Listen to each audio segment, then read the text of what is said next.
Today is Friday, October 30th, 2020. Coming up on Roland Martin Unfiltered.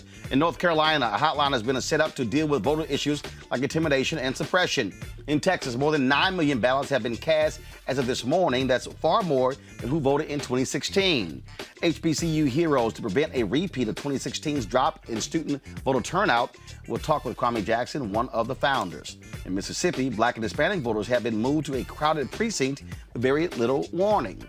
An officer involved in the death of Breonna Taylor is suing her boyfriend. We'll give you those details, and Devon Franklin will join us to talk about Black Hollywood's effort to get out the vote. It's time to bring the funk on Roland Martin Unfiltered. Let's go. He's got it. Whatever the miss, he's on it. Whatever it is, he's got the scoop, the fact, the find. And when it breaks, he's right on time and it's rolling. Best believe he's knowing.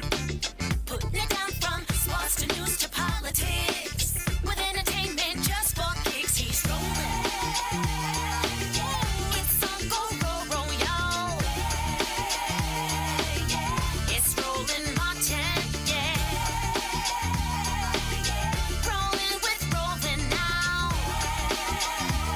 He's funk, he's fresh, he's real, the best, you know he's Roland Martin now.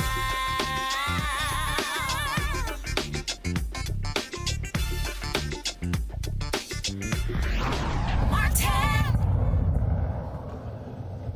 Democracy North Carolina, along with the Southern Coalition for Social Justice and Forward Justice, are available to voters on a voter hotline to answer questions about absentee ballots and voter suppression, as well as intimidation. The nonpartisan voter hotline continues to break records, answering nearly 4,000 calls in just the first week of in-person early voting.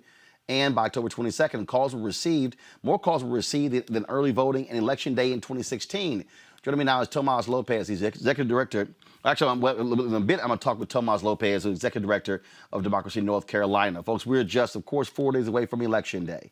This is the final weekend of early voting in many places. And, of course, on November 3rd, we have seen record turnout all across the country. We have seen folks turning out in significant numbers in Florida, in Texas, in North Carolina, in so many different states. But we've also seen Republican efforts to actually try to stop folks from voting. We have seen them use the courts to change the rules. So, for instance, in Minnesota last night, the judges decided that they could not accept the ballots after 8 p.m. November 3rd, even though 3 months ago in Minnesota, they decided how long they were going to accept ballots.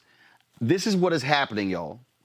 There's a concerted effort by Republicans working with states' attorney generals to use the courts to stop the counting of ballots past Tuesday. I'm going to break down more of that with our panel, but joining me right now is Tomas Lopez. Tomas Lopez, of course, with Democracy North Carolina. So give us a sense of what's been happening in that state as well, because, again, we're seeing the courts used for voter suppression across the country. What's been happening in North Carolina? It's good to be on with you, Roland. Thank you for having me. I can report, thankfully, from here in North Carolina that we've actually had some positive developments in our courts. Number one, our federal courts have upheld the ability for voters who have issues with their absentee ballots, a process for them to correct those issues without having to cast a new ballot. That's number one. Number two, the U.S. Supreme Court also actually decided not to push back the deadline by which people have to have their ballots received. So what that means is that in North Carolina, if you get your ballot in the mail postmarked by 5 p.m. on November 3rd, it can be received and counted as long as it's received by 5 p.m. on November 12th. Now, that's different from some other states. That's pretty much the opposite of what we saw with Wisconsin recently. But so far, we have had some good results in the courts here in North Carolina. Of course, we're very mindful that, really the courtroom situation is only going to continue in many circumstances. Well, you're absolutely right, because, again, that's their strategy. It's very interesting. I just saw this tweet where somebody said Donald Trump would get blown out on Tuesday. The race would be called for Joe Biden, and then Donald Trump would start demanding, please count all votes. And again, so it's just crazy what is going on. I was in Raleigh, North Carolina last week. Give us a sense of, have there been intimidation efforts? I know some groups were actually at the polls. watching, making sure other folks who, frankly, are Trump supporters don't show up to intimidate voters? We are concerned about intimidation. We have seen, I think what we've seen over the course of the last 2 weeks, North Carolina voters have been voting in person since 2 weeks ago yesterday. Increased incidents. A big category of this is aggressive electioneering. So candidates getting in people's faces, people campaigning getting in people's faces, people invoking the public health crisis, the coronavirus, and in doing so. I think as we go into the final days of in-person voting, so our last day of early voting is tomorrow, and then of course election day is Tuesday, we are concerned about incidents where, we could see people taking further action to try to deter or interrupt voting. The thing here, what is happening in North Carolina, we had Cynthia Wallace on yesterday who's running for Congress. I mean, y'all have really been ground zero for the type of crazy, deranged attacks by Republicans to stifle the vote. I mean, the last decade has been outlandish in North Carolina. It's hard to counter what you've said, Roland. I mean, we have seen in North Carolina, both through structure and through practice, attempts to attack voting access, and when those have failed, further attempts to attack voting access. Where we are now, thankfully, is we've got a strong community of folks on the ground who have been fighting for voters at the local level, at the state level. And so even though there have been a lot of attempts to restrict voting access, we've got 17 days of early voting. We don't have a photo ID requirement in place. People can go to vote tomorrow and they can register in one stop. So we're really pushing people to use that last early voting day if they think they might have any registration issues. So we are trying to keep people focused on what's available to them and be vigilant about efforts that are trying to restrict people's rights. All right, then, Tomas Lopez, I would certainly appreciate if they're in North Carolina, what number should they call? In North Carolina, you can call 888-R-VOTE. You can also call 866-R-VOTE. That's the National Election Protection number that will forward to the hotline that we and partners are running and staffing with volunteer lawyers, and we will have volunteers in yellow shirts at polling sites across the state, both tomorrow and on Tuesday. All right, then. We surely appreciate it. Thanks a lot. All right, thank you. Folks, you also see there in the crawl on the show here, you see where it says having trouble voting, call 1-866-OUR-VOTE. We've been running that for the past week. We thank the Lawyers Committee for Civil Rights Under Law, all the work that they have been doing. Let's bring in my panel, Michael Brown, former Vice Chair, DNC Finance Committee, Michael Imhotep, host of the African History Network, Dr. Julian Malveaux, economist and president emerita at Bennett College. I want to start with you, Michael Brown. Where we sit today is far different than where we sat 4 years ago. Hillary Clinton's campaign was going crazy, trying to drop as much money as they can in black media because they saw what numbers were looking at, because they ignored others who was telling them 3-4 months earlier where to invest. You have the Biden campaign tomorrow. They're going to be going to Michigan. Joe Biden will be there with President Barack Obama. Stevie Wonder will be there as well. They're hitting 2 states tomorrow as well. When you look at the polling data here, it has been remaining very consistent, significant turnout. And history has always said that when you have a much larger turnout, that benefits Democrats more than Republicans. Give us a sense from your perspective, the state of the race as we sit 4 days away. Well, I think certainly if you're a Democrat like I am, you're pleased about these polls, but you're also should not get overexcited about these polls either. We all know that the race is going to tighten, or is tightening as we speak. There's certainly a lot of Trump voters that saw the wave of Democratic voters coming out in early voting in states, and now they're coming out. So we have to wait and see certainly what happens. I think it's great, you're right, that the larger turnout is usually better for Democrats, not just at the top of the ticket, but going down. I think we'll also see a lot of split ticket voting in this particular race. For Maine example, you could see a lot of folks not voting for President Trump, but voting for Senator Collins, or in reverse. So there are a lot of split tickets that could happen, whether that's a big number or a small number. Again, we'll have to wait and see. We know the states that matter the most. Florida, The president cannot win without Florida. Same with Pennsylvania. It's going to be very difficult for Biden. He has several pathways to 270 electoral votes without Florida, even without Pennsylvania. But it's certainly, since that's its home state, it would be better if he won Pennsylvania. Certainly, the blue wall in the Midwest is certainly somewhere where Hillary Clinton neglected, as you kind of mentioned in your opening. And obviously, the vice president is not taking that for granted, as you can see what they're doing this weekend. So everyone's doing what they're supposed to do. Get out the vote is going to be extremely important. Folks have to be patient. If you haven't early voted, it's now too late to mail your ballot. So if you're still thinking, oh, I can just put my ballot in the mailbox, I wouldn't trust that. It's too late for that. You can certainly do a drop-off at a authorized drop-off box, or you can still vote early in a lot of jurisdictions around the country. And then, of course, you still have Tuesday, November 3rd, wear a mask, and just be prepared to stand in line. So we're feeling pretty good about where we are, not just at the top of the ticket, but also the United States Senate as well. I want to show you this here, Julian. This young brother, Keon McGee, he is the leader of the Democratic House leader in Florida. He posted this tweet here. Raw footage of mailroom and post office here in Miami-Dade. Source revealed, quote, mail-in ballots are within these piled up in bins on the floor. Mail has been sitting for over a week. Per source, both postmaster and postal inspector are aware of this issue at the Princeton post office.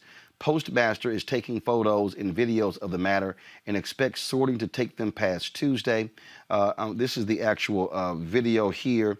And so the people who have mailed in ballots, the concern there is whether or not those ballots are actually going to get counted. This was what Democrats were fighting against the postmaster last month, because they feared that he was issuing directives to do exactly this, so ballots would not be getting there in time. And so they use the courts to say, hey, if not received by 8 p.m. on Tuesday, can't be used. This is part of the strategy. This is the part of Republican voter suppression. Let me tell you, my postman is a brother who we've talked to a number of times. He told me that they're about 20% down in terms of workers. And he's like, I don't tell anybody to put their ballot in the mail. Meanwhile, on social media, I got my ballot on October 5th. I said, I'm going to mail this. Somebody tracked me down, which isn't that hard, but tracked me down and said, take it to the drop box, which I did. Many people are putting their ballots in the mail. If they get there, it's not clear that they're going to get to the place where they need to be. This is a crisis. And it's a crisis that's been engineered by Mr. Joy, 45's selected slowdown dude, who has decided that he does not want to basically shore up the post office. So what's happened is some people are leaving because they had some layoffs. Some are leaving because they either have COVID or are exposed to COVID or have people in their household exposed to COVID. And then you have women, and African-American women do work at the post office. And you have women who are trying to take care of their kids and trying to do their work. This has been rigged. The word is rigged to basically disfavored the least and the left out. Well, Michael, the thing here is this here. Donald Trump and his imps, they saw exactly what was happening. Donald Trump did not get more than 50% of the vote in 2016. Right. He's never gone above 50% approval rating during his entire presidency. He knows he cannot get to 50%. So what he's trying to do is to keep the threshold below 50 so he can be able to try to steal the election. That's the strategy. It's perfectly clear. And they're using the courts because these Trump appointees are ruling against these states. That's what's also going on. Well, see, once again, Republicans are playing the long game, Roland, and we have to understand this. Politics is the legal distribution of scarce wealth, power, and resources, and the writing of laws, statutes, ordinances, amendments, and treaties, their adoption, interpretation, and enforcement. We don't understand the judicial branch of the government.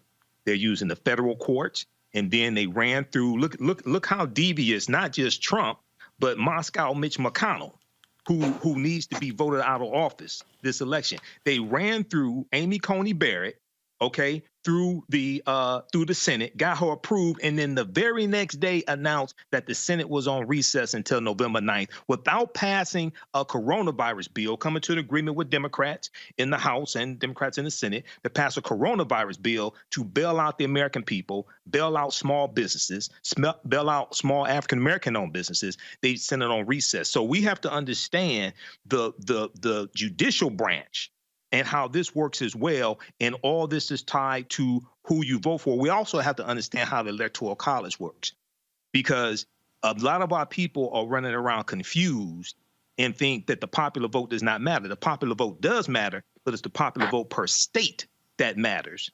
That's what determines who gets the Electoral College votes associated with your state, not the national popular vote, because as you have said before, Roland, there really is no national election. You have 50 individual state elections, brother. So once again, we have to understand this, man, because our numbers are there, not just African Americans, but people who want to vote Trump out of office, and people who understand that racial justice is on the ballot. A living wage is on the ballot, but we have to understand the law and how this works.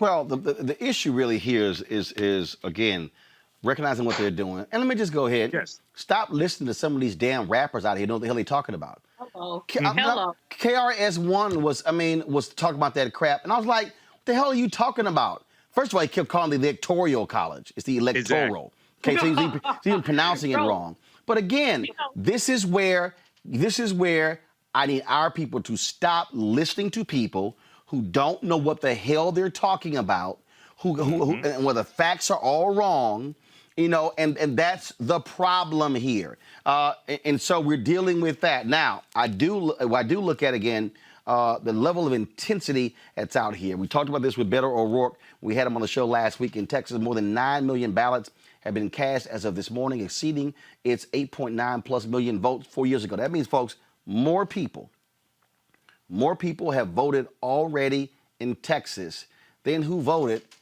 4 years ago. And we still have another day of early voting in Texas, and then on Tuesday. Now, according to the Associated Press, the tally of Texas early voting data, Texas is the first state to hit the milestone of exceeding its 2016 turnout. This year's numbers were aided by Democratic activists challenging in court and winning the right to extend early voting by 1 week during the coronavirus pandemic. Now, Texas was supposed to start early voting October 19th. They went to court and it started October 13th. That's what happened there in Texas. Now, all of this is important because we have to understand the power of our vote and how we use it and where it comes from. And so we're seeing a level of turnout. This also, as we talked about on this show yesterday and all week in the last several months, why local elections also matter. Who you put in office and what those folks are doing. All of those things absolutely matter, folks, when it comes to voting. I think we also, as we begin to examine, at this latest juncture, it's all right now, Michael, it's all about, again, trying to drive your people. That's where we are right now. The rally is going to be taking place over the weekend. Senator Kamala Harris today was in Texas. She actually returns to Georgia on Sunday. That gives you a sense. Of exactly where we stand in this election. The fact that the Democratic VP nominee would be in Texas and Georgia with 4 days left in the election. That shows you that they have a shot at picking off those two historically, in the last 20 years, red states. And that's great to see that, that Georgia and Texas are in play. And now that you focus on Texas, Roland, you're exactly right. it's interesting. Texas, the only way they can deal, and you mentioned obviously this earlier in the segment, is how to suppress the vote. What happened in Harris County last week was a disgrace. The fact that the Texas Supreme Court says it's okay to have just one drop box in Harris County. Harris County is larger than many states in our country. Well, in fact, the Texas Supreme Court was not meeting in person because of COVID. Yeah, right. And it's actually obviously a disgrace. People have to drive, whatever it is. Some folks have to drive 2 hours. I talked to some folks in Houston the other day, and they're trying to figure out either how to get there or they're just going to have to stand in line, do early voting. And so it's just too bad that suppression is just this out in your face. And and Roland, you and I have talked about this before, until we have a national, not state, national regulations on voting that are uniform, then local county clerks, local judges can determine what voter suppression looks like. We have to have a national reckoning and a national regulation for what voting should look like in this country, including a national holiday on Election Day. But that's down the road. We'll figure out how to do that when President Biden is in office, and we'll figure that out then. Well, Julian, I talked to Senator Chuck Schumer about that yesterday, and I'm telling you, if the Democrats get control of the United States Senate, they will control the House. The first bill should be a massive voter protection act that includes really putting the teeth in, getting rid of that sunset provision for the Voting Rights Act and making it permanent. That's what should happen. It absolutely should. I mean, Congresswoman Marcia Fudge said at the beginning of the last congressional session, that's what she wanted to do. People were shilly-shallying around it for any number of reasons, but the bottom line is that we have to ensure people's right to vote. We can't do states' rights, but as Michael was talking, what occurred to me is that the challenge and the tension has been around states' rights versus national rights. I mean, whatever happened to the notion of a nation, we have to make sure that whether you're in Mississippi or Maine, you have the opportunity to vote. Now, we have a number of issues beneath that. Do we still need an electoral college? But the fact is that if you go from state to state, you see these shenanigans, which reflect the Jim Crow era, where, as in Florida, Roland, you were just there. You know, you have to pay your fines before you can vote. This is like a poll tax. It slaps us in the face, especially when we go to other countries and tell them what they need to do that we don't even do here. So we have a dilemma on our hands, but this administration has exacerbated the dilemma, and we're hoping that a new administration will grapple with it. Michael, again, I think when we examine what is going on in this country right now, when you look at how desperate Republicans are acting, look, I'm not even confusing anything here. This is why, and I've said it, hashtag fire Trump in November, hashtag fire GOP in November. Right. To look at people who literally want to steal an election, who want to keep folks from voting. None of these people deserve to be in office. And so I don't want to hear the people who say, Roland, you're trying to get us to vote Democrat. No, I'm trying to get you to actually vote for people who are not going to screw you, who are not going to sit here and try to run roughshod over you. And that's what they're doing. It's abundantly clear that's what they're doing. Absolutely, Roland. Well, I think what's important to understand, I think what's important for people to understand, especially African Americans, is to look at whose policies best line up with your interests and your agenda. Okay, not political party. Okay, I don't belong to any political party. Not political party, but whose policies best line up with your agenda. Okay, and then who is constantly blocking policies from being passed into law that will help you. Like, who blocked the George Floyd Police and Justice Act? Who's blocking the living wage, raising the federal minimum wage from $7.25 an hour to $15 an hour? And it passed the House of Representatives in about July 2019. Who's blocking that in the Senate? Okay. Who's blocking the John Lewis Voting Rights Act? Who's blocking that after it passes the House? So when we start seeing, well, wait a second, these bills are passing the House of Representatives, okay, and then they go to the Senate and they die in the Senate, or they're being blocked in the Senate, like the anti-lynching law blocked by Senator Rand Paul of Kentucky through unanimous consent. And then the Juneteenth bill. Senator Kamala Harris and Senator Cory Booker tried to get the Juneteenth bill passed in the Senate. That was blocked by Senator Ron Johnson of Wisconsin using a unanimous consent rule as well. So it's not, what's important for our people to understand is not about political party. It's about whose policies are going to be most beneficial to us, whose policies are going to do the least amount of harm, who keeps blocking these policies from being passed into law, and who is trying to take away policies that already exist that are beneficial to you. Okay, so then when you start looking at that, then you can start figuring this, you can start better understanding this. Look, folks, what we are dealing with right now, of course, is a sea change in this country. And what we must begin to understand is that every vote is indeed going to count. Every opportunity to get out there. Look, if you are in, I'm telling you right now, I was in Michigan on Wednesday. I'm telling you right now, you have got to be crazy and stuck on stupid if you're in Michigan to vote for John James for the United States Senate. I don't care if he's black. I don't care if he's a black man. John James is no Ed Brooke.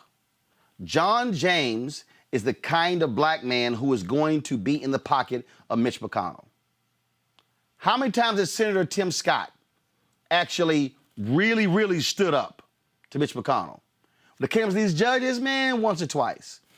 Michael, when we were there, I saw the billboards. John James, he doesn't even want to mention he's a Republican. And the deal is this here.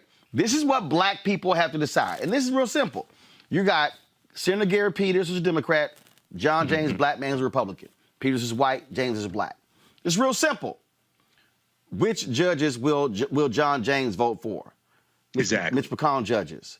Will John James vote for voting rights? Did John James say that Donald Trump, he backs him 2,000%? It's a tight race there in Michigan. It's a tight race there in Minnesota as well. If you're in Alabama, if you're black and in Alabama, don't say your vote doesn't count. You should be voting for Doug Jones over Tommy Tuberville. The same Tommy Tuberville who could not even, who gave one of the most unbelievably crackhead-ish answers I've ever heard with regards to the Voting Rights Act. Matter of fact, let me just try to find that video. Michael, give out folks our perspective on what's happening there in Michigan with John James and black voters while I find this video. Go ahead. Yeah, no All right, problem. well, with, I'm not sure which Michael. Sorry. Michael. Sorry, Michael. Okay. So with John James, was very interesting in a lot of the commercials for John James. He does not mention that he is a Republican. I just saw an interview that my friend Mr. Hood did on TV with John James, and when asked how he was going to help African American owned businesses, he did not give specific answers. He sidestepped the issue. He plays on the fact that, hey, I'm here in Detroit. I came back to Detroit to help. I'm a business owner here in Detroit. That's good. But what's important for people to understand, when you deal with the U.S. Senate, you're dealing with confirmations of an attorney general. You're dealing with confirmations of a Secretary of Education, confirmations of U.S. Supreme Court, federal judges, but also the cabinet positions. Okay, and then where does he stand on the George Floyd Police and Justice Act? Okay, where does he stand on the Voting Rights Act, or raising the federal minimum wage to $15 an hour? These bills that are being blocked in the House of Representatives, they're being blocked in the Senate.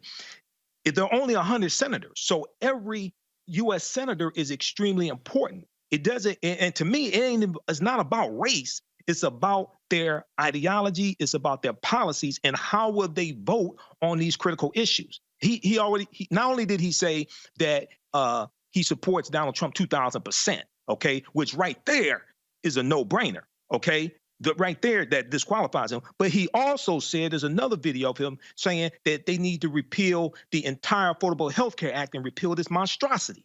And could not answer how would you replace it. But because they don't have nothing to replace it with. That's they the don't. problem. But I want people to understand what's happening. And I've heard black people say, my vote don't matter in Alabama. I want y'all to listen to who these right-wing white Republicans in Alabama are going to likely elect over Doug Jones for United States Senator. This is an answer that Tommy Tuberville, whose resume is that of a football coach.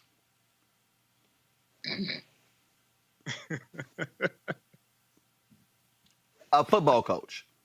Right. I want y'all to listen. This man could very well be, could likely be the next U.S. Senator from Alabama. I want y'all to listen to what this man had to say about the Voting Rights Act, which was born out of Alabama. Listen. The thing about the Voting Rights Act is, it's, you know, there's a lot of different things you can look at it as. You know, who's it going to help? You know, what direction do we need to go with it? I think it's important that with everything we do, we keep secure. We keep an eye on it. It's run by our government, and it's run to the point that it's got structure to it. It's like education. I mean, it's got to have structure.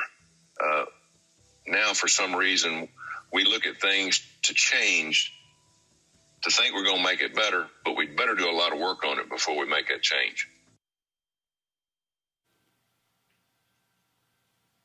Julian, what are you drinking? LaCroix water. Lord, I'm like, you sitting here taking a swig on air. Lord, okay. I didn't know that I was on air, but it was just like a little, fizzy fizz. Can y'all make out what the hell that man just said? No. No. But I was paying attention even though I was swigging. I mean, that, you know what? In case somebody missed it, let me play it again. You just want to mess with us, right? No. I need the black people in Alabama who are watching us. I need the black people in Alabama who think their vote doesn't count. This is why you got to vote for Doug Jones. And I got some fool on YouTube saying, Roland, you saying vote for Democrats. What's your choice? Before I play this, let me say this again. There is one party that is hell-bent on suppressing your vote. There is one party that blocked Juneteenth as a national holiday. There's one party that blocked the anti-lynching bill. There's one party. There's one party that is advancing federal judges who don't support civil rights. So, for all y'all stuck on stupid folks who are saying, well, I don't get why you saying vote for them, but please, by all means, show me, provide me the proof where Donald Trump, Mitch McConnell, Tommy Tuberville, Tom Tillis in North Carolina, David Perdue in Georgia, Kelly Loeffler in Georgia, Cindy Hyde Smith in Mississippi. Mm-hmm. Show me where they are right now voting to advance anything on behalf of black people. Show me the proof where John James in Michigan is advancing anything with black people. I'll wait. Show me where Lindsey Graham is advancing anything for black people. Convince me that Lindsey Graham will be better for black people in South Carolina than Jamie Harrison. Convince me that Cindy Hyde-Smith, who ain't had no problem in basking in a Confederate flag, will be better than Mike Espy. Show me, please, where David Perdue, who sat there and had insider trading, will be better for us than John Ossoff. For all y'all fools who running y'all mouth, I want one of y'all to bring the facts to the table. And you can't bring that trash-ass platinum plan with you.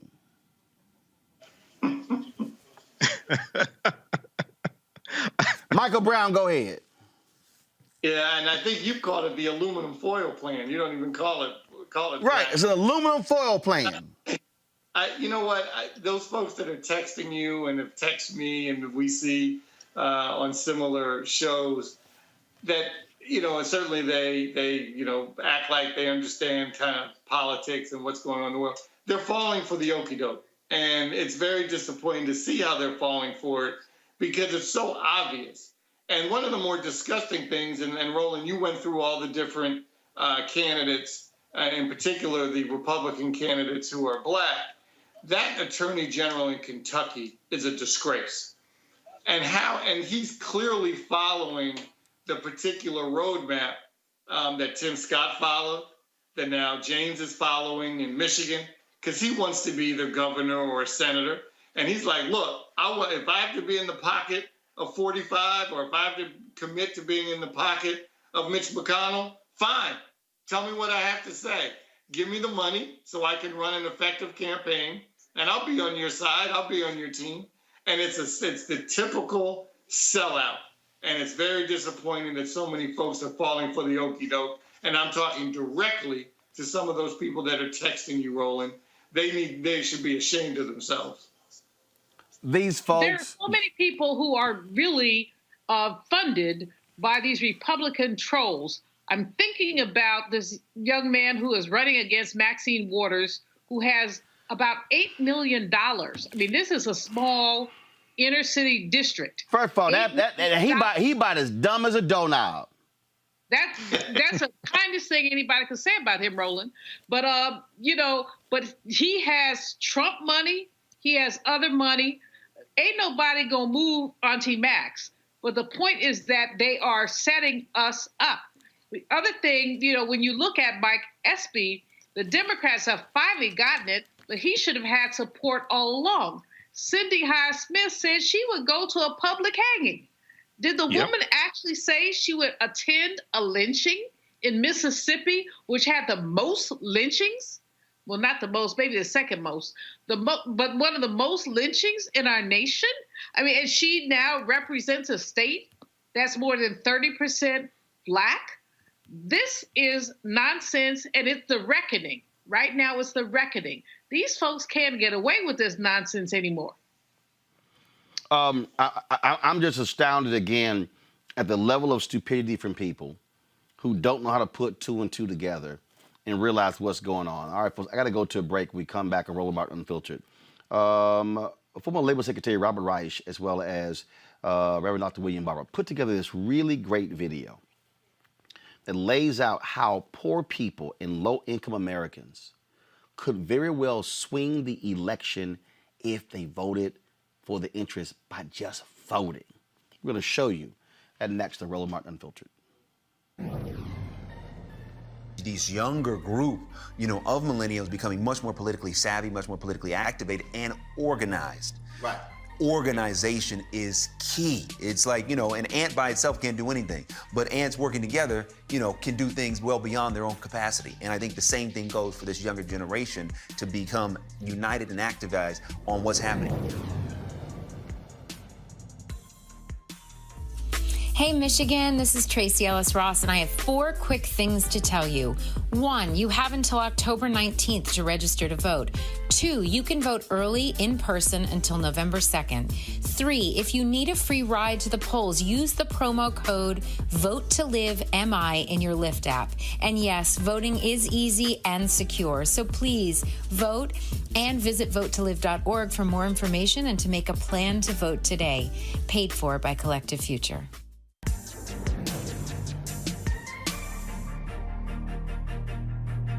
Hey everybody, it's your man Fred Hammond. I'm Deion Cole, and you're watching Roland Martin, Unfiltered. Stay woke.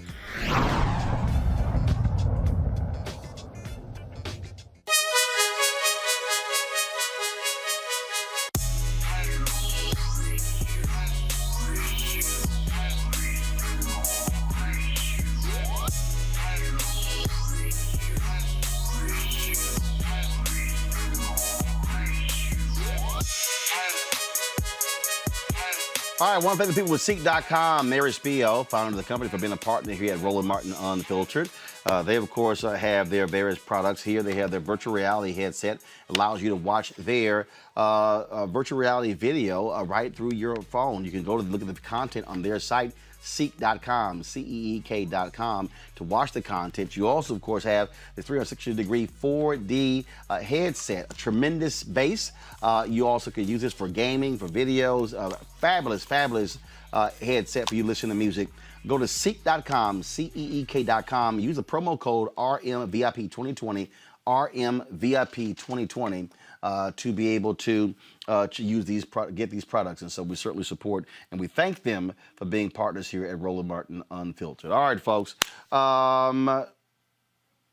Poor voters and low-income voters really could make a huge difference in the election.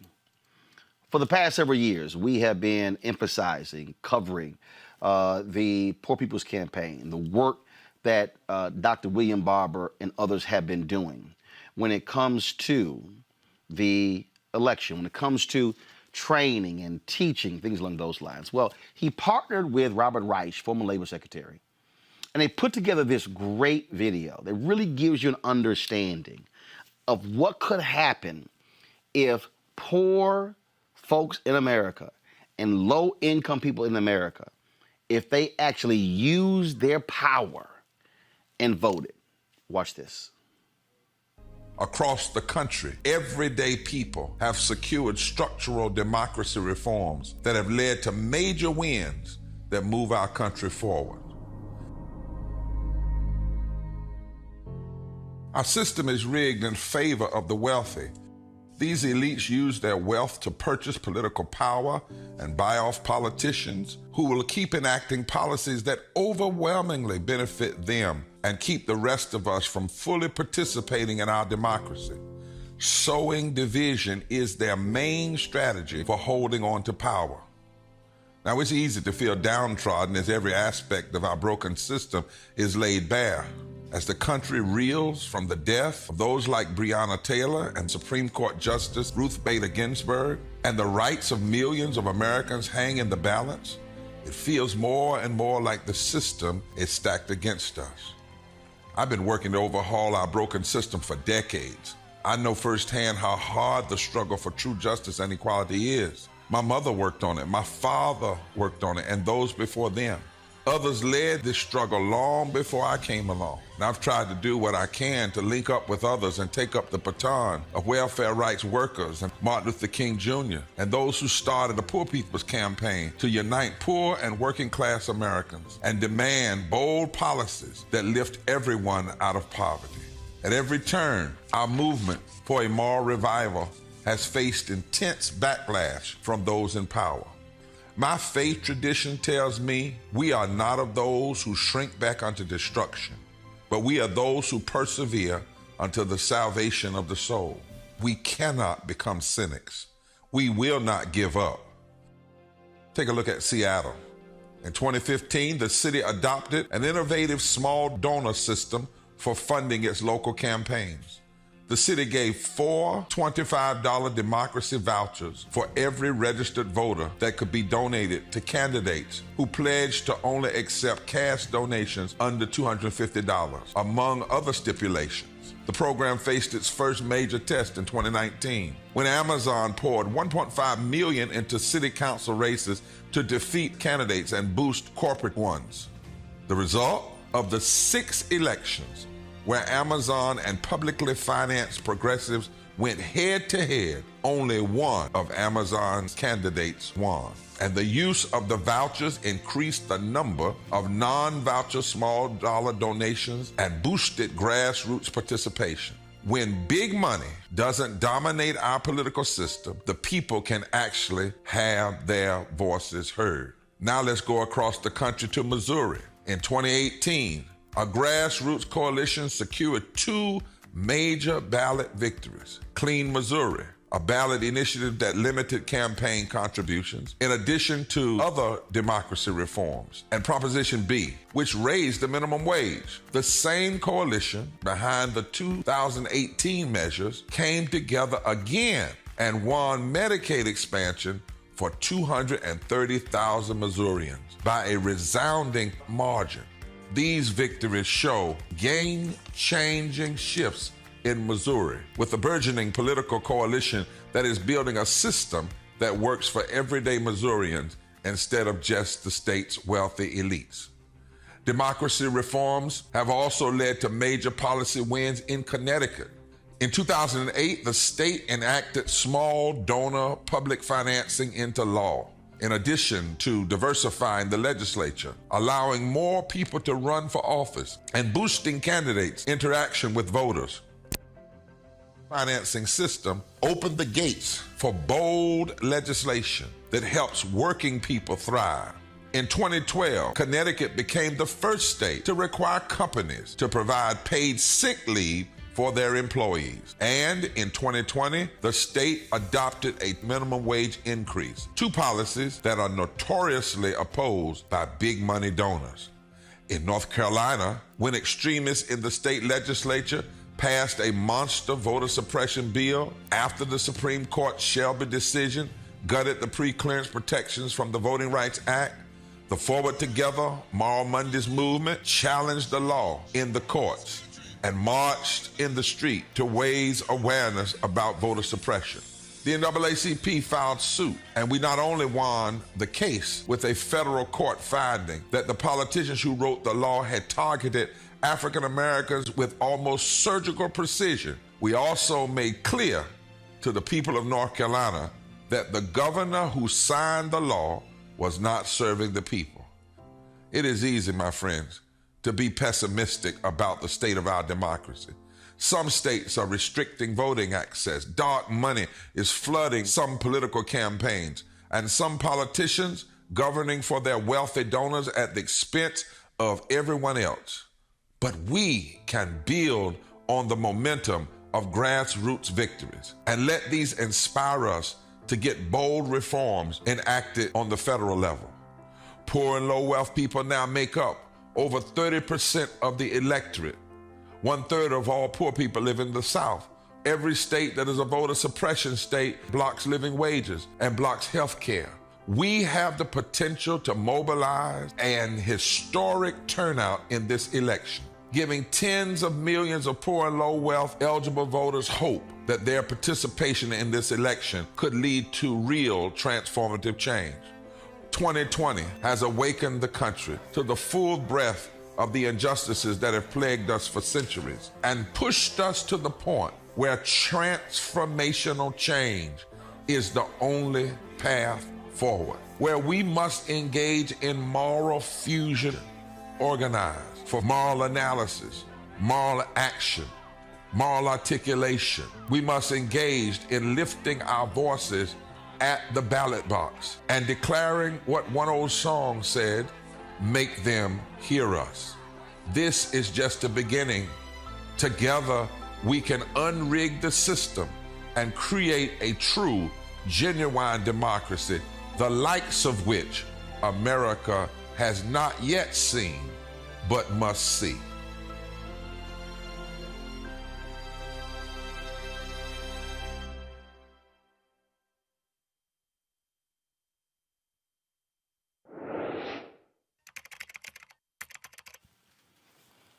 Michael Imhotep, I wanted to show that video because I wanted people to really understand how the dots are connected. Yes. I also wanted to show that video because I needed our people to also understand that when people say, I don't have power, that right there exposed how folk with small money, but who care enough about the issues, mobilize and organize to defeat big money. We do not live in a nation where billionaires have to control everything. That billionaire might be worth 2, 3, 5, 10, 20, 50, 100 billion, but his ass got one vote. She got one vote. A billionaire has the same number of votes as a homeless person, but one of them uses it. And that's one of the reasons why that video was important. Yeah, it's a very important video. Number one, Dr. Reverend William Barber III does some great work. I've been following him for a few years now. And he really speaks to understanding laws and policies and conditions. Laws and policies and conditions. Now, the reason why many of our people don't fight back is because many of our people don't think they're worth fighting for. Because their self-esteem has been so devalued, has been attacked so much that a lot of our people feel hopeless. Okay, but it's not just the vote that's a weapon, it's also our dollars that are a weapon as well. Because when we study the civil rights movement, we study economic boycotts, okay? But we have to understand leveraging our dollars to enforce our politics and enforce our ideologies. And one of the examples is what Color Change did when they got Bill O'Reilly removed off the air, okay, off of Fox News. It was a massive number of organizations, including Color Change, and they put economic pressure on 80 corporations that withdrew their advertising dollars from Bill O'Reilly's show, who was the number one cable news show, okay, at the time in the market, and it got to the point where his show was no longer profitable, and Fox News fired him. Okay, so this is not just understanding the vote that's a weapon, and our vote follows our mindset. We vote for policies that are beneficial to us. Okay, but then we also weaponize our dollars.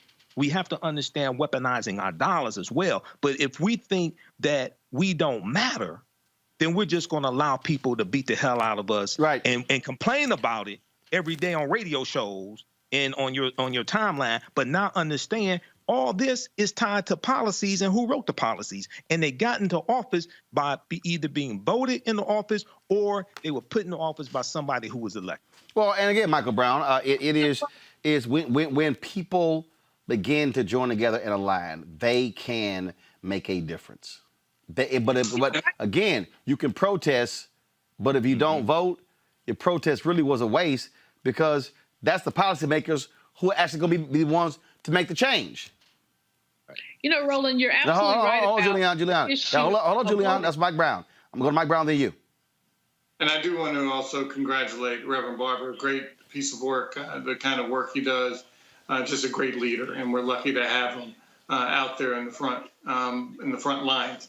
But, you know, also with folks that are kind of the least, the last, and the lost, as our former mayor here in D.C., Marion Barry, used to say and coined that phrase, is that folks are also, it's not just a frustration, but when you're basically in a fight for your life every day on how to put food on the table, how to take care of your kids, how many jobs you have, whether gunshots are going to be ringing in your neighborhood, and a whole host of other issues related to the social injustice in our communities, it's very difficult then to say, Oh, and you know what? Voting also has to be on my to-do list, because we haven't made it. We have to do so much work with folks that are from our communities to help them understand that if you do participate and do vote, then your life can be better. We can't guarantee, remember in the Constitution, it's pursuit of happiness. You just want to have the opportunity to get that pursuit. But right now, a lot of folks, it's just about survival and how to make it to the next day. And we have to make sure that we put voting and political participation on their to-do list. But it's very difficult when folks are battling every day just to survive. Julian, go ahead. I think that Michael Imhotep has a more limited view of our people. From the perspective that you talk about self-esteem, it's not about self-esteem. It's about survival. When you look at our history, we have voted. People have been killed for voting. And even now, people are not being killed, but there are very significant barriers to our civic participation. We have to acknowledge that if we're leaders, if we're thought leaders, if we're thinkers. More than that, we have to deal with the hurdles that Black people have to clear to do the work that we need to do. We're sitting in a COVID environment where people are not even able to survive. Our kids are being so shortchanged that is frightening to me. It really is. We have Black kids who are now a year behind in terms of education. This is going to show up in the rest of their lives. Let me give you a hypothetical. Single mom, 3 kids, 1 computer in the house. All 3 kids are supposed to be online. She's not seen as needy because she has a computer. But that 1 computer cannot accommodate those 3 kids. There's so many stories like that, and we need to deal with that. And so I'm not trying to blame my people and say, oh, we're scared and we're not that. We are dealing, we are managing, and we have been oppressed. And we can't ever forget that. And so talking about we scared, we ain't scared. We're maintaining. So, Michael, I just challenge you on that. Michael, quickly, your response.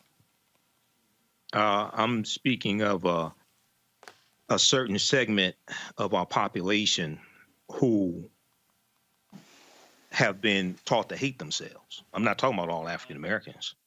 I'm talking about a certain segment who I'm very familiar with the history. I just talked about the Ocoee massacre, November 2nd, 1920, in Florida on my show a couple of nights ago. Yeah, even when we were poor, we still fought back and we still voted. But I'm talking about a certain segment of our population who've been so psychologically damaged that they have bought into this. Your vote doesn't matter. Roland knows what I'm talking about. Okay, they bought into this, and they're listening to certain people who are convincing them that the vote doesn't matter. There's a whole voter depression, not voter suppression. There's a whole voter depression campaign going on right now on social media. NBC News just did a big piece on this. I talked about this on my show. That is convincing people that their vote does not matter and that they're insignificant, which is different than voter suppression. So I'm talking about something very narrow. I'm not talking about all of our people that don't vote, Dr. Malvo. So what percentage of our people are you talking about? I'm not talking about, I'm not sure of the percentage right now, but it exists. And we see it on Facebook, we see it on Instagram, and it's people who will focus on making their followers feel like their vote does not count and they don't matter. Okay, this is something very specific. So we have to fight against this. But the other thing is that a lot of our people don't understand how all of this is connected. How the policies, how who you vote for are tied to the policies that get put into place. How the House of Representatives is connected to the U.S. Senate. How the federal judges that we'll complain about are confirmed by the U.S. Senate. How the president, and see, one of the biggest misconceptions is misunderstanding the Electoral College. I saw some of the video that Roland talked about KRS-One. KRS-One is a conscious brother, but that was nonsense, okay? And this is why I said what I did about the Electoral College. I've done an entire lecture dealing with this. Many of our people don't understand. You see, Republicans understand this much better than many of our people do, okay? Republicans have won 2 presidential elections in the last 20 years in the Electoral College after losing the popular vote. This is why they engage in voter suppression so much, okay? But a lot of our people don't understand how all this comes together. And very quickly, I'll wrap up with this. The Electoral College is now voting until the first Monday following the second Wednesday in December. In 2016, that fell on December 19th, 2016. Donald Trump became president-elect the morning of November 9th, 2016, because he got over 270 Electoral College votes, okay? So he won that because he won the popular votes in the state. When you win the popular votes in the state, like the 16 he won in Michigan, because he won Michigan by 10,704 votes, he got the 16 Electoral College votes in the state. But a lot of our people don't understand how all of this is connected. That's what I'm talking about. I think you're selling our people short, although I agree with you that most people don't understand the connections with the Electoral College. But I also think that you're selling our people short, and I just kind of have to push back on that. I think that what the both Gore loss and Hillary Clinton loss show us is that this is an occasion for activism. It's an occasion for changing aspects of the Constitution. And it's not an occasion for embracing our deficiencies when we know that in the past 20 years, we have seen a withdrawal of funds on civic education. I think that much of what you're saying is right on time, but I also think that there's an approach to our people that kind of doesn't sit so well with me. Well, okay, folks, but the reality is that here, this is what's happening to our people. Stuff is being done to impact them and hurt them from voting. In Ridgeland, Mississippi, 22,550 mostly black and Hispanic voters in southeast Ridgeland, Mississippi, a historic white flight suburb outside of Jackson, were quietly rezoned out of their racially mixed precinct this summer. They were placed instead into an already majority non-white precinct. Carol Mann, a Democratic candidate for District 1 election commissioner, told the Mississippi Free Press that the voters are being moved from a location with adequate polling stations and adequate parking to an extremely cramped polling place, and that change will cause chaos and confusion. Folks, that's the kind of things that Republicans are doing all across this country that's negatively impacting black people. What we also saw in the last election, and we even see it to some degree in this election, an increasing number of young black voters who say, my vote really doesn't make any sense. In an effort to prevent a repeat of 2016's drop in student voter turnout, HBCU Heroes, which was founded by NBA veteran George Lynch, marketing entrepreneur Tracy Pennywell, and media personality and branding strategist Kwame Jackson, to rally the support of celebrities, HBCU alumni, leaders, and community groups to educate students on the importance of voting and encourage them to go vote on Election Day. This is the promotional video. When you see something that is not right, not fair, not just, say something, do something, get in trouble, good trouble. There's a lot of people who grow up in the inner city, they don't believe that they vote count, so they don't even go. Because if you feel like that, a few of your homies might feel like that, right? So then that's 20 of y'all that feel like that. And then if they spread that same feeling to their family members, that's a few hundred. I am Michael Strahan, a proud HBC alum. What's up, everybody? It's Bam with the Biology. What's up? It's Mike Vick. This is Chris Broussard of Fox Sports. Please make sure to go out and vote. And go out and vote. Vote. Be a part of the change. Just vote. I'm Shannon Sharp from Skip and Shannon Undisputed, and I'm an HBCU alum from Savannah State University.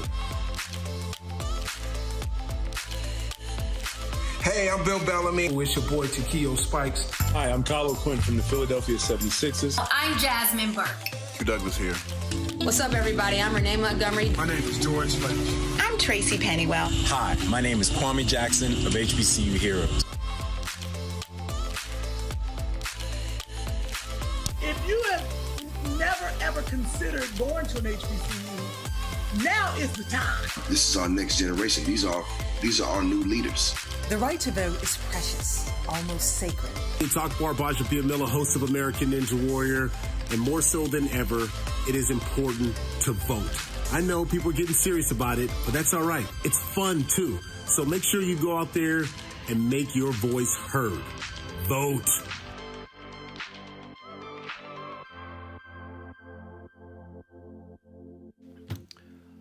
All right, joining us right now is that Kappa Kwame Jackson. What's up, Kwame? What's up, my man Roland? How you doing? So let's talk about this here, man. We saw a big dropout, big drop-off, if you will. And I remember being in Ohio, and I was talking to a couple of young folks, and they were like, yeah, we voted. We didn't really want to vote for Hillary Clinton. I would love to talk to those two young folks today and ask them, what have you thought about the last 4 years? Yep. And I think that was really I got a lot of that out of folks 4 years ago who was saying, man, I ain't feeling her. I don't like her. Yeah, we ain't gonna lose much with Trump. He the same as Hillary Clinton.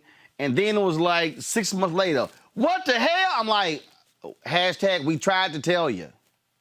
We did try to tell you. We did try to tell you. And, we're trying to amp up that enthusiasm level. A lot of that enthusiasm was lost that last time around. And HBCU Heroes is really focused on that HBCU vote. We're all about creating an opportunity for the HBCU community to come together with their power, to harness it along with our celebrities, the power of our culture, to create a voting party atmosphere. And that's what we're doing on Monday as part of our HBCU Good Trouble Takeover in the spirit of John Lewis, a fellow HBCU grad of Fisk University. And see, the thing that I made perfectly clear is I'm not asking you to be in love with Joe Biden. I'm not saying that Biden is perfect and is all of that, but I can judge evil. I can say who absolutely has policies that are going to screw me and my people. And again, it's getting people to understand that. And I don't play all that lesser two evils crap as well. It is abundantly clear. It is not hard to figure out what will happen if you don't vote. Yeah, and for people who don't see the immediacy of their vote, you just have to think about what's going on right in front of us. You don't have to hearken back to, our ancestors and the things that we struggled through, even though I always give legacy and credit to them, obviously, for getting us this far. But you can look at Trayvon Martin. You can look at George Floyd. You can look at Tamir Rice. You can look at all the people who have died under our watch right here in Gen Z and Gen X, and really know that we have to get out and move towards legislation and local prosecutors and district attorneys and anti-voter suppression laws in our own communities that will make a difference. And that's what HBCU Heroes is about. And so how are you reaching them? Any numbers in terms of folks you've connected with? Yeah, so there are 107 HBCUs nationwide. There's 228,000 students and even more alumni.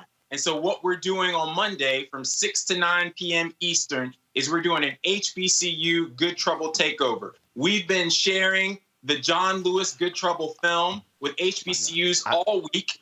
And after we celebrate that, we're going to have this big celebrity bash where we're reaching out to all types of people for good trouble. We're going to have NFL players, NBA players, politicians, celebrities talking about the importance of vote. We're going to have great HBCU band performances, rap performances, step shows, and really create a party atmosphere of people going to the polls. And where is it going to be streaming?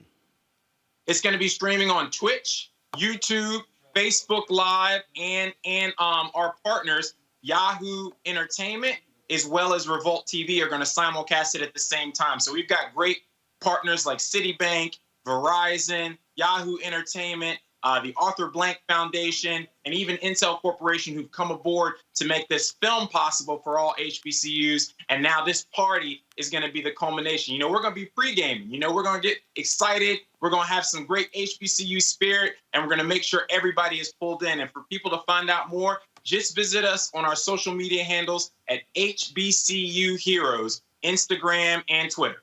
All right, Kwame Jackson, I appreciate it, man. Thanks a lot. Yes, join us, and don't forget to vote 6 to 9 Monday night. We'll see you there. Join us for the HBCU Takeover Party. All right, sounds great. All right, folks, got to go to commercial break. When we come back, we'll talk about the Louisville cop who is suing the boyfriend of Breonna Taylor. What the hell is that about? We'll talk with Devon Franklin about how Hollywood is actually getting out and moving folks to vote. And Otis Moss III, pastor of Trinity Church of Christ in Chicago, has worked on this particular film showing 3 generations of his family, including his father. Of course, civil rights legend Reverend Otis Moss. It's a very interesting film, and we're going to actually show you that as well right here on Roland Martin Unfiltered. We'll be back in a moment.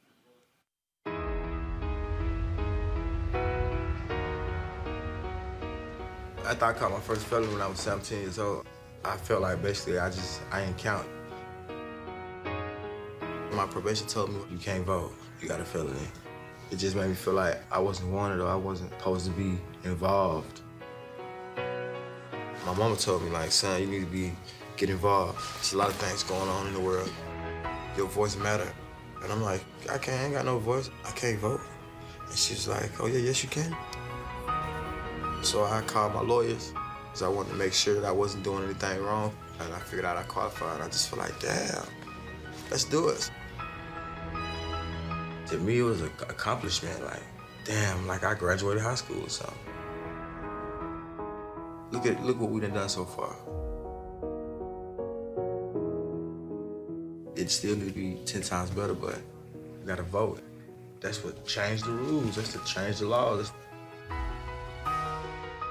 I really felt good voting, like, because I was told I couldn't, or I was told I wouldn't be able to clean up or get away from my past, and look where I'm at now. I voted,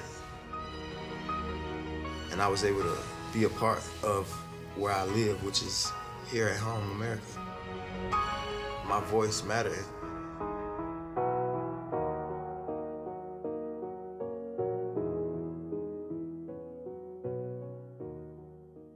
Hey, it's Nia Long. Listen, I'm where I am today because a lot of people believed in me. They knew I could make an impact if I had a chance to have my voice heard. In this election, voting is our chance to make an impact. So please, South Carolina, vote early, in person, between October 5th and November 2nd. And if you need a free ride to vote, use promo code VOTE2LIVESC in your Lyft app. Visit votetolive.org for more information. Paid for by Collective Future. Hi, I'm Eric Nolan. What's up, y'all? I'm Will Packer. I'm Chrisette Michelle. Hi, I'm Chaley Rose, and you're watching Roland Martin Unfiltered. The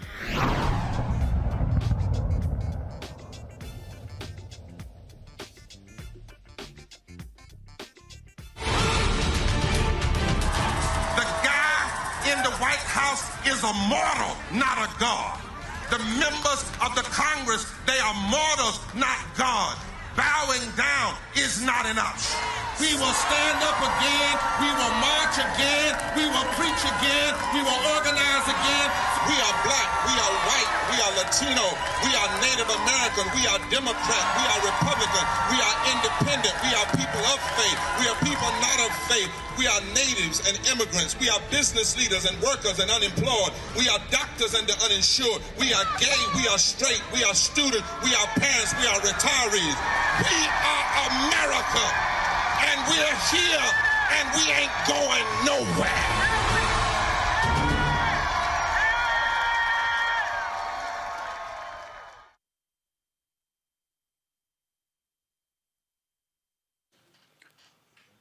Louisville Sergeant Jonathan Mattingly, the officer involved in the fatal shooting of Breonna Taylor, has filed a civil suit against her boyfriend, Kenneth Walker, for emotional distress, assault, and battery on the night she was killed. The lawsuit claims that Mattingly experienced severe trauma, mental anguish, and emotional distress because of Walker's actions on March 13th. I'm greatly confused here, Julian Malvo. That I'm confused. I'm confused. Michael, I'm confused. I'm confused. Michael Imhotep and Michael Brown. I'm confused here. How does the guy who got shot,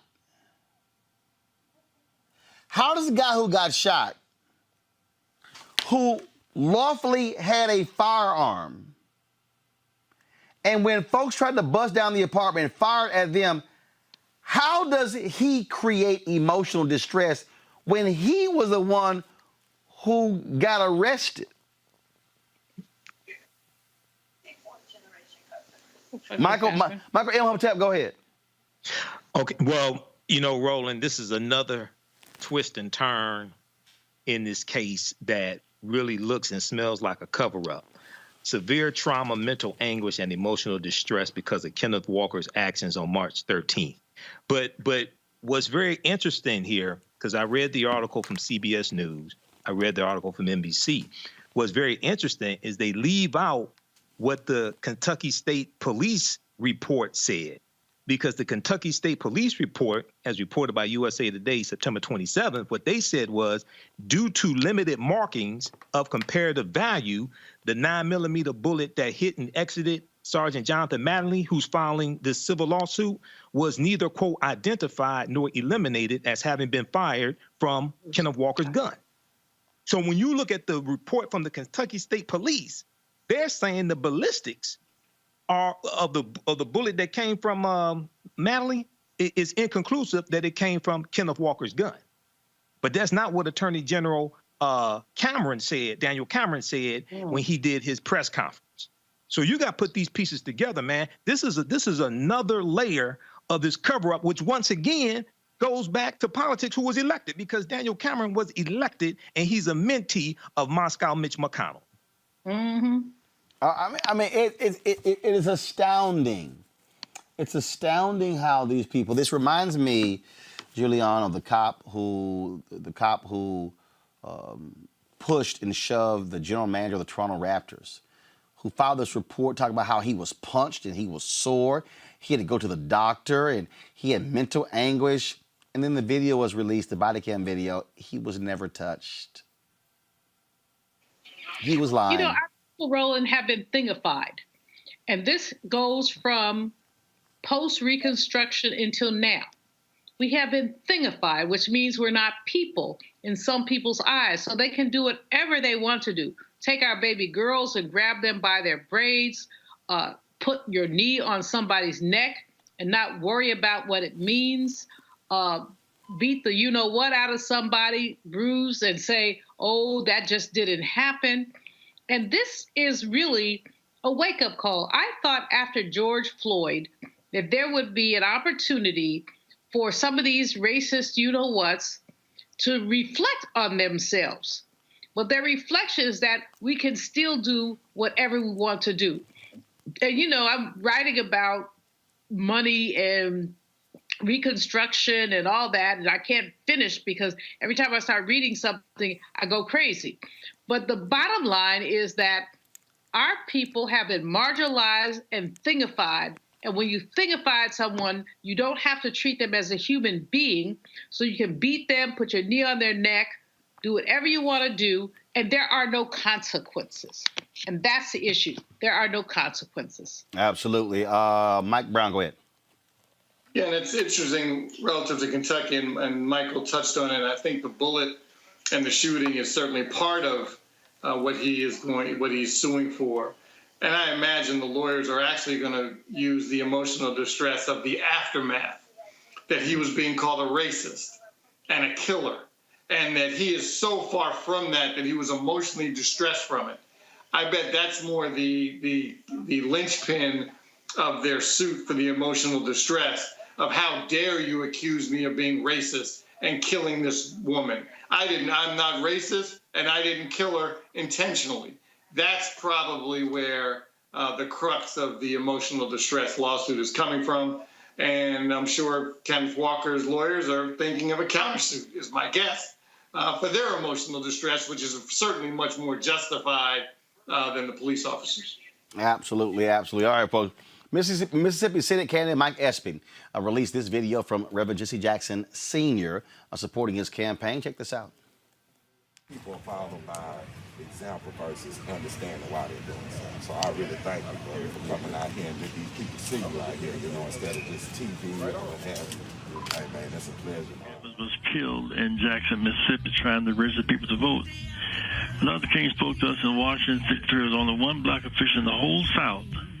Now the so the video was the muffled there. So what I want to do is I want to start that video over so you can hear this ad that Reverend Jackson did for Mike Espy. I could not forget 1964 in Penalou Hammond, Mississippi, trying to have a black-white delegation in Atlantic City. June 7th, 1963, Medgar Evers was killed in Jackson, Mississippi, trying to register people to vote. Dr. King spoke to us in Washington. There was only one black official in the whole South. Now the chance you have a U.S. Senator from Mississippi. For change we've had through much suffering, much work. We thank God for Mike Espy, our former Congressman, Agriculture Secretary, and now U.S. Senator to be. We're grateful to God today for deliver this time. Now, folks, we've talked about some of these rappers out here who just been running their mouths and doing nothing.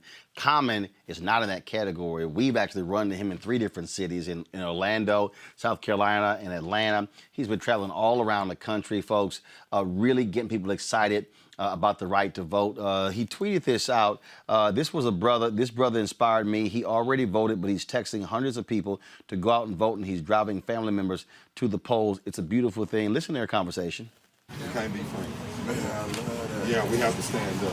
We have a right to make sure that we cover us. Yeah. And I'm not just saying black people in general, but we can't allow our politicians, our governments to govern us.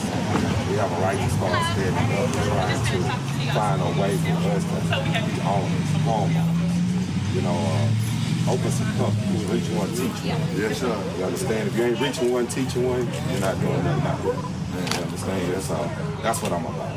Yeah, so we got to get these people out here and vote before early voting is over with, and we need to get these people at the polls by the 3rd. You know, if everybody came out for Obama, then everybody need to come out for Biden. Point blank right now. Period. You can't let color be the reason why you vote. Yeah. You have to understand that things can be taken from us. We can't go back and worse.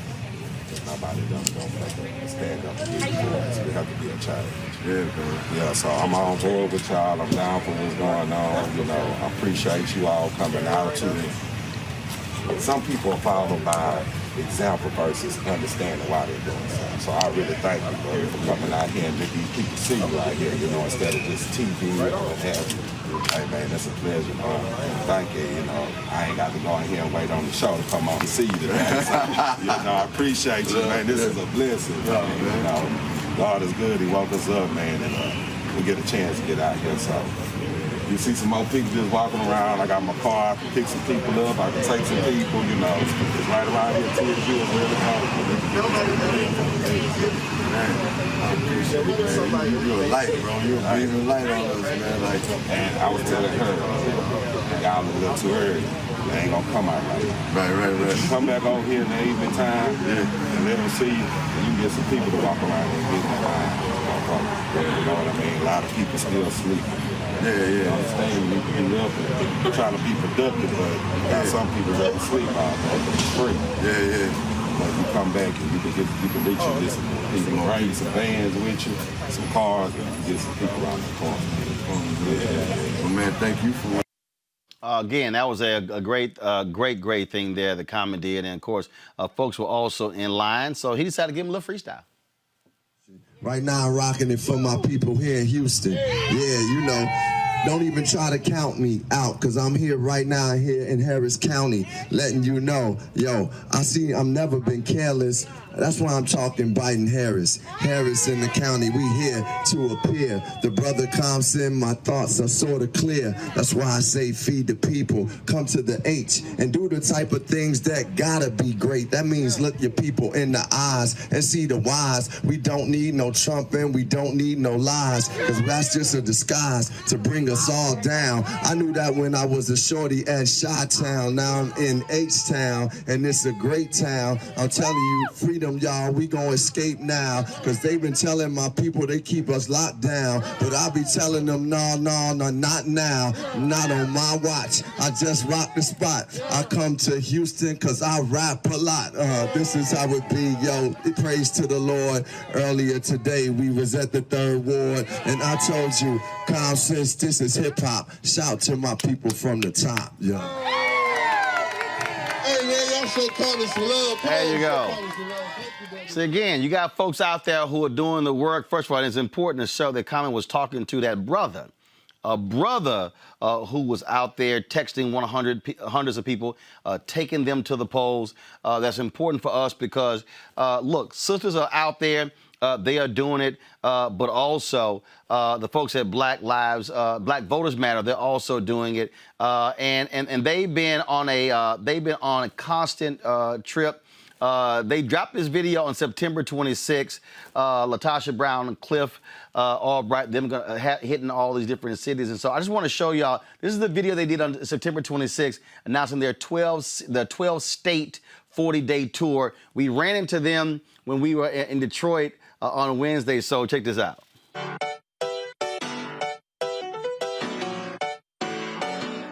We got power. We're about to get ready to launch our We Got Power tour. Cliff and I are going on the blackest bus in America. We're hitting the streets again. We're going to be going through at least 12 states, maybe more. I'm just really excited. Now, it's a little bit different this time because COVID-19, we've got to wear masks, we've got to be socially distanced, but we are very committed that we've got to get in the streets and inspire and encourage our people in ways that are socially distant. Ready to hit the road, ready to see our folks, ready to be socially distant, ready to mask up. On our way to Pennsylvania, we'll be there for 2 days, and then we're headed to Ohio to Cleveland.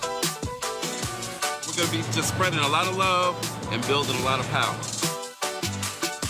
The very last day, we're going to be out here on the ground in these streets because our people need us. Can't stop, won't stop. Register to vote. You can even request your online vote by mail ballot by clicking the link or by scanning our QR code with your camera. Vote early. Vote today, because we got power. Now, of course, they've been doing that and putting in the work. Like I say, we ran into them in Detroit, and my man Cliff there, he's always outvoting always outworking. A lot of people see Latasha out there, but Cliff is doing it. And here's a video they dropped of Cliff Albright out there, really pushing and encouraging folks to vote. Watch this. Right? We try to turn everybody into an organizer. So we had people out here sending 5 texts, 10 texts, 50 texts. What's going on? And then we had some folks who were like, look, I don't even want the shirt. I just want to be a part. I just want to help y'all spread the word. Real quick, give them a mask, give them a card. We can tell them, pull in and text, because we don't want to be having too long of a conversation. All right now, you get to do that text. And then when you get the message back, we send that to 10 people, and we got a shirt for you. You get a shirt and you build power. You can't beat that. And you get lunch. Live, Silver Star Road, y'all riding past, y'all see that big old bus out there. It's because of this brother right here. You know, people are excited right now. You see it every day. People are breaking records at the polling place in state after state after state. All right, let me hear everybody say power. Power!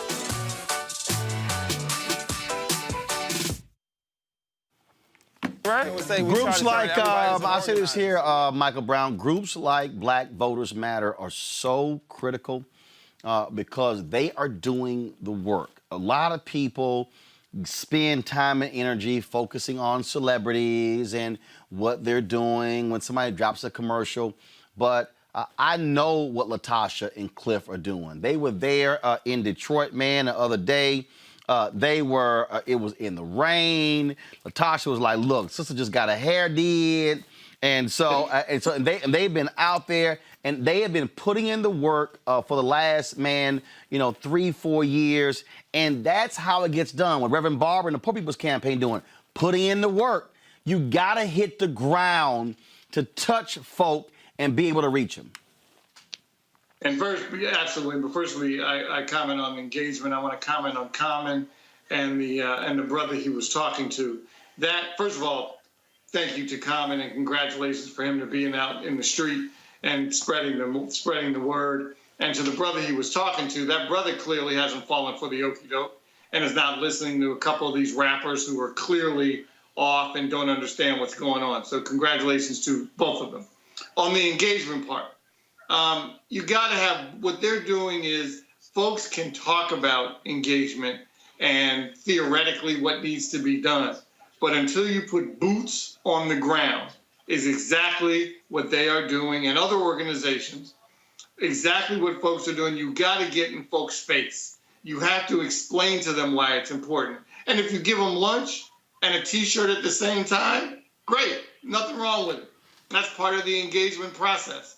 And as long as they keep doing what they're doing in other organizations, hopefully we can make a difference on Tuesday and obviously have a positive outcome. And obviously Vice President Biden and Senator Harris become the next president, vice president of the United States.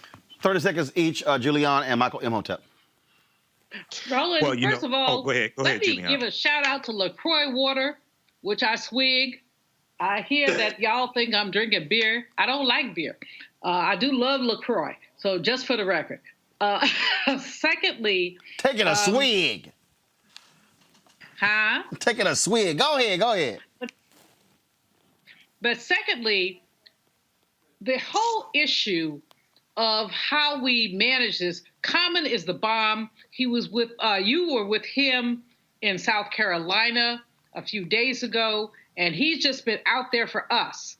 And I appreciate that from him, and I appreciate that from all the superstars who've been out there.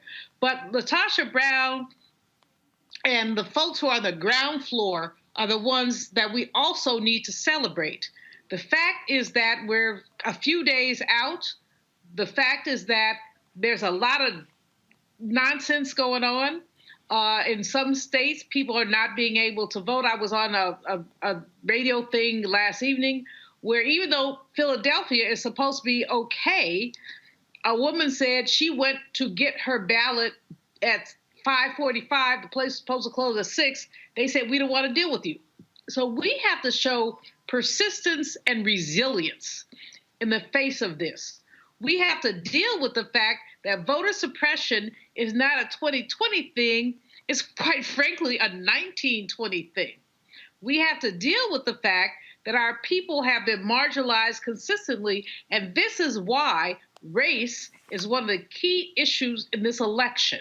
And this is why we have, okay, I'm not going to go there, someone who likes to inflame racial tensions and someone else who wants to tamp them down. Got it. We are in the middle of a crisis, and in the middle of this crisis, we know there are folks like Latasha, like Melanie Campbell, like you, Roland. You've been doing a great job. People who are stepping it up and saying, come on, y'all, let's get it done. Michael Imhotep, real quick. Yeah, well, shout out to Latasha and Cliff for what they're doing. I mean, this is grassroots at its best. And they're out and they're engaged. They're making it fun. They're talking to people about voting, the importance of voting. But also what's extremely important is to tie these conditions that we talk about and fight against, tie that to the laws and policies and who you vote for in office. And then the other part that you talk about also, Roland, is the engagement on the other side of the election.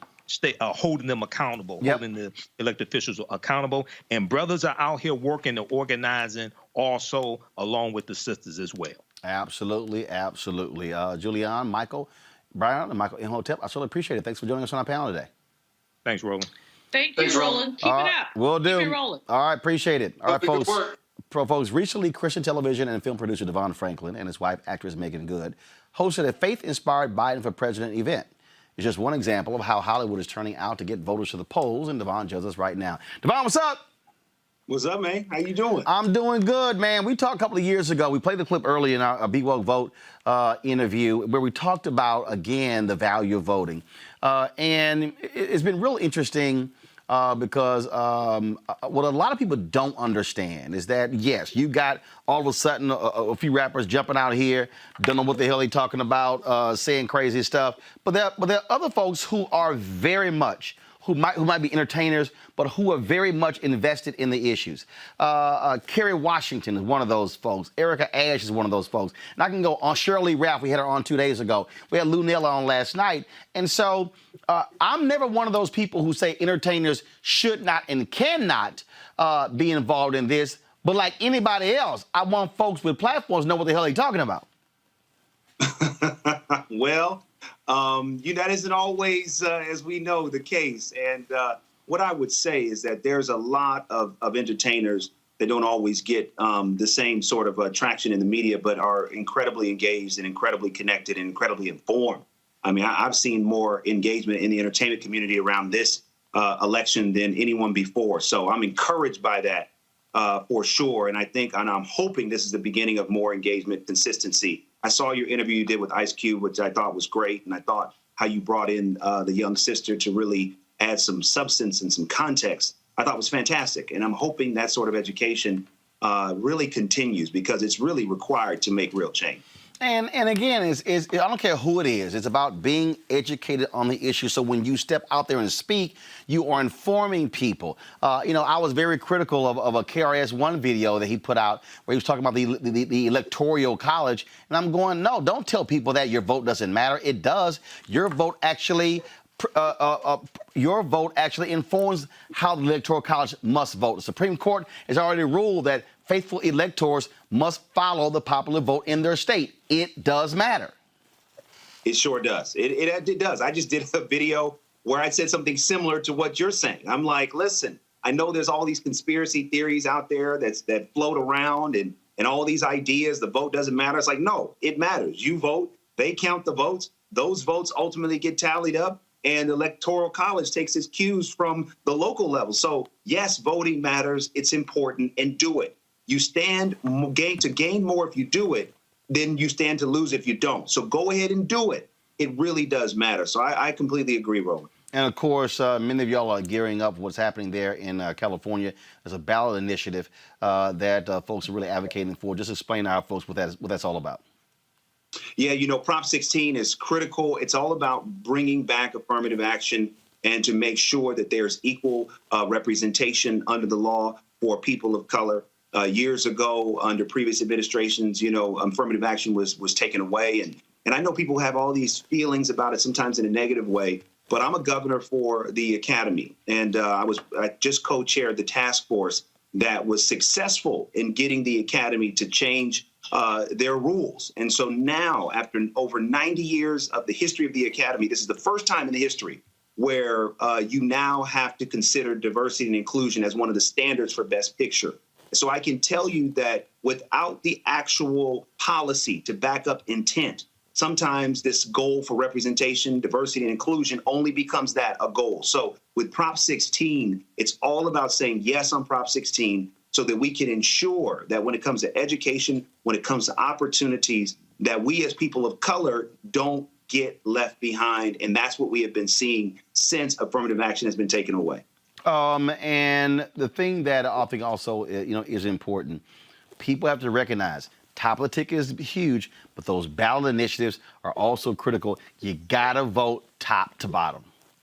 Absolutely. And the thing that happens is because there's so much energy and effort and money put towards the top of the ticket, these really important initiatives like Prop 16 sometimes don't get the publicity and the education that they need. So it's very important for voters to know, especially voters of color, yes on Prop 16 is going to have immediate positive ramifications on your day-to-day life. Don't get me wrong. Of course, what happens at the top of the ticket is important, but not at the expense of not focusing on the bottom of the ticket. And Prop 16 is a critical bottom of the ticket initiative that needs support in California. All right, Devon Franklin, we really appreciate it, man. Thank you so very much.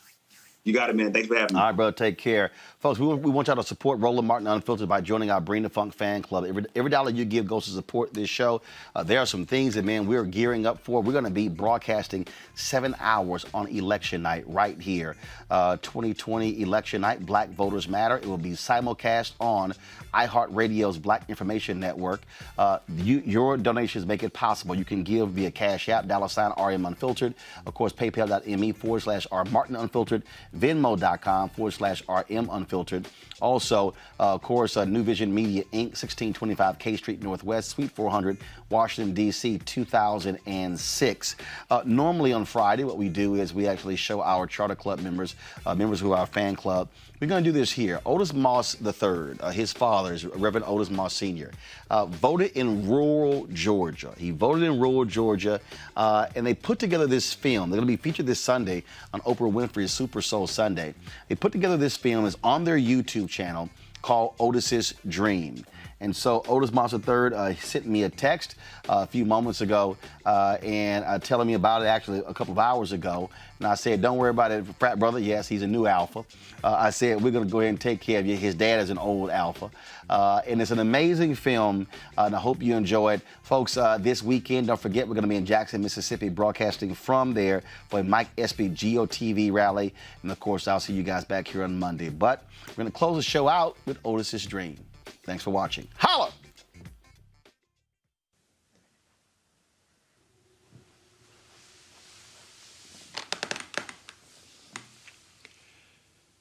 Let me tell you a story about my father, Otis Moss Sr.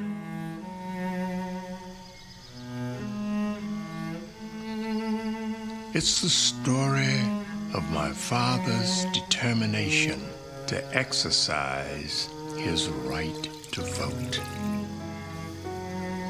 One morning in the fall of 1946, he got up, determined to cast his ballot. My father was a farmer, a sharecropper in the rural South. He served in the military during the First World War. Always a man of dignity, quiet courage and determination. Our mother, his devoted wife, had died at an early age, and my father struggled as a single parent of 5 children. I'm going to vote today.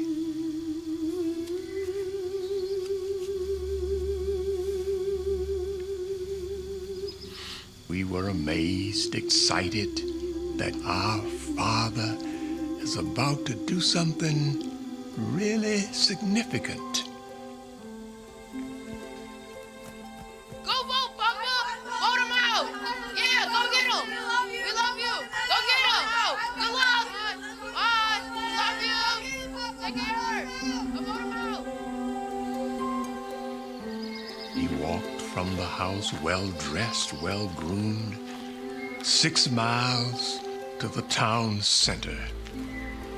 Now, in every age, things have been introduced to keep certain people from voting, especially black people.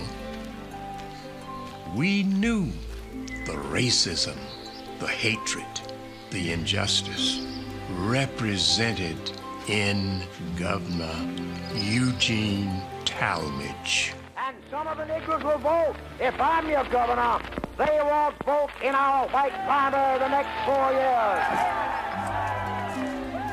He was well aware of all of the dangers, toils, snares, and roadblocks to keep him from voting. But he was willing to face all of that and exercise his right to vote. He did not know what the experience would be for him on that day, but he was well aware of what was taking place all over the South at that very moment.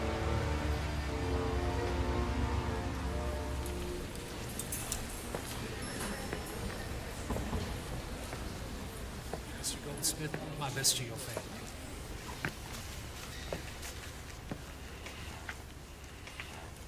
Sir, I am Otis Moss, and I am here to vote.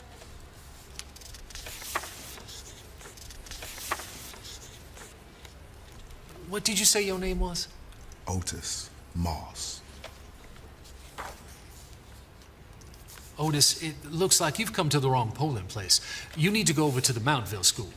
I have a letter here from the county stating that I vote here.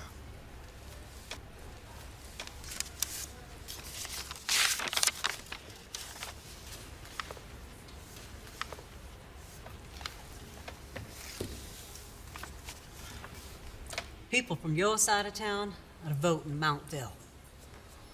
You're supposed to get a letter, but the mail's been slow this past few weeks. Now, did he come in? Have you seen him? I think he came here a little earlier. May I have my letter back?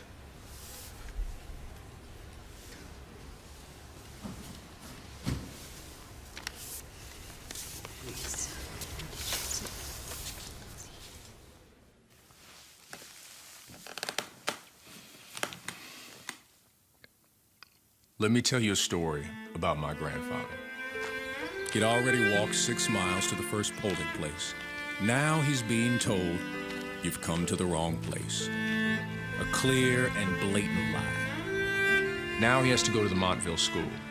And the Montville School is in a different city. I imagine as my grandfather walked, the sounds of the world crept into his ear. You are a second-class citizen. You are 3/5 of a person. You are nothing but a Negro. But in his spirit, he heard his faith and the song say, ain't gonna let nobody turn me around. Not just walking, but marching to the next polling place. He steps through the doors of the Montville School, unsure of what he will face.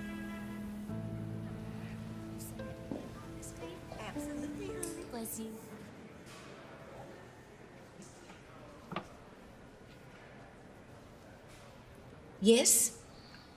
I'm here to vote. I was sent here from the LaGrange courthouse. You are in the wrong place. You're supposed to vote at the Rosemont School. Now, the clerk from the courthouse said I was to come here. I don't know about that, but I know you're supposed to vote at the Rosemont School.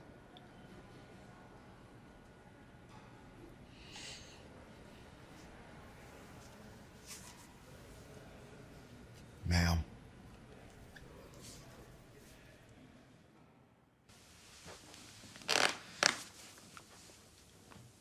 Let me tell you the story of my great-grandfather.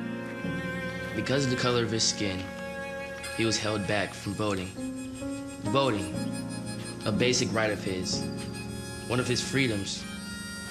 And because of the way he looked, he wasn't allowed to.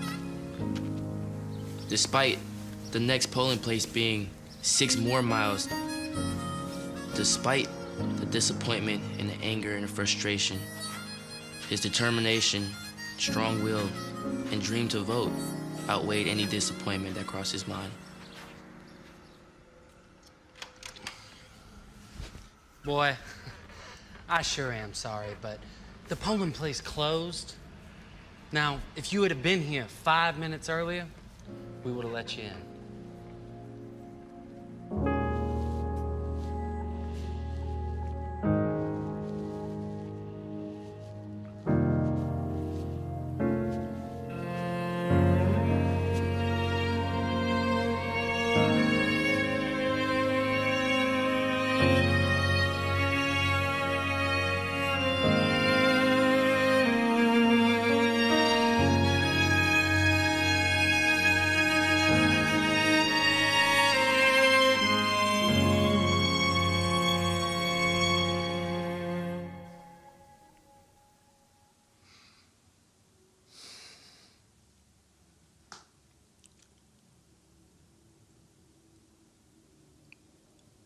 Wounded, but never give up.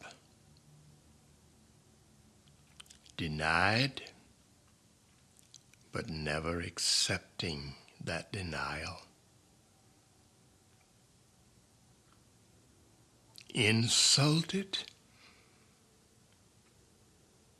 but refusing to accept the insult inwardly,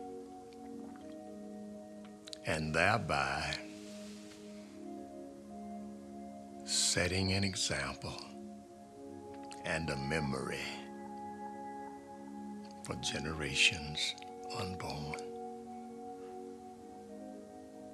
Just a few years after that, our father was killed in an automobile accident. Fast forward, I became a participant in the civil rights movement and the voting rights movement, and joined Dr. Martin Luther King Jr.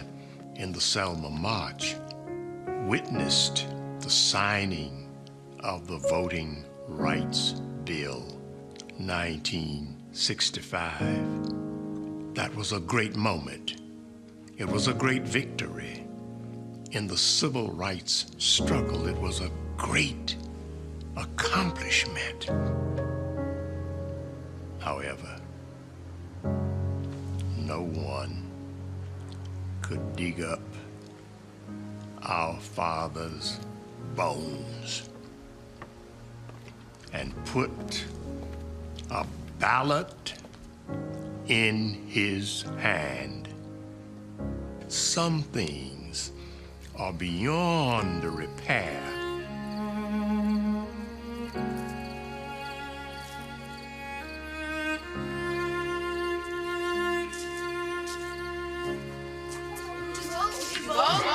Oh, give Papa a minute here.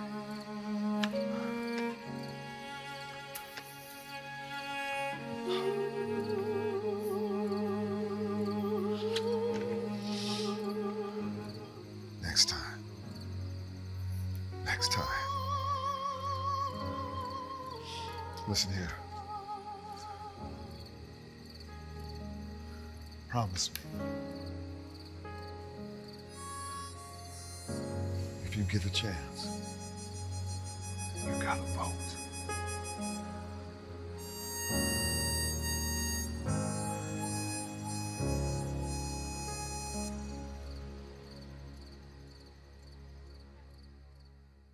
One of the remarkable moments in my life and in my memory is taking my son, Otis III, to vote.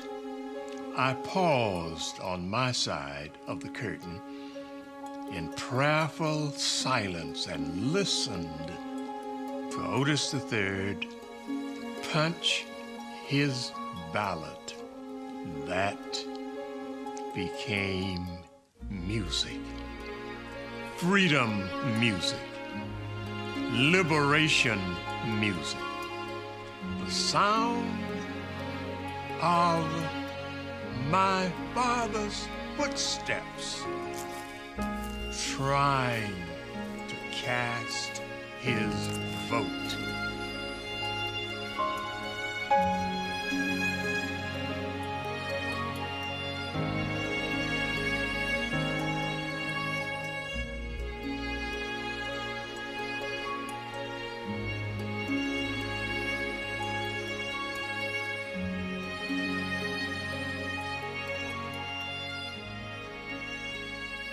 Walk with me, Lord. Walk with me. Walk with me, Lord. Walk with me. While I'm on this tedious journey, I want Jesus to walk with me. Walk with me, Lord. Walk with me, Lord.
walk with me.